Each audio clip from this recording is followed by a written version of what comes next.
Okay guys, ito na ang second part ng aming video. Papunta na kami yan ng Menjola kasama ang pamilya. Let's go.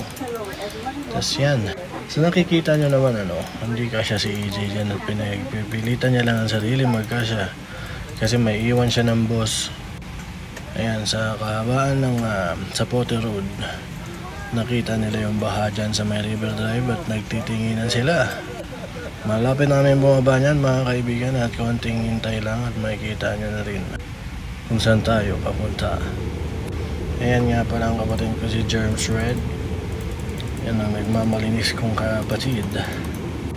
Ito naman si Mr. Potato and family. Ayan naman ang aking ama din na. Ayan makikita nyo, nakababa na kami. At pinagkakaguluhan kami ng mga tao, di ba? Ayan dami nag-aabang sa amin eh. Hindi kasi sila eh.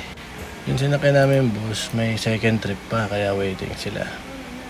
Ayan, bawal ang baboy. Nakaw, paano ang aking pinsana eh. Ayan na mga kapatid, sa dakong ito alam ko papunta na kami ng Quiapo para magpaayos ng salamin. Ayan sila happy sila happy. At yan mga kaibigan, andito na kami sa Naik. Makikita nyo sobrang puti ng lupa, parang pinagawa ni Mayor Isko Moreno. So yun lang, abangan nyo na yung pangatlo kung meron pa, pero alam ko meron. So hanggang sa muli, bye bye.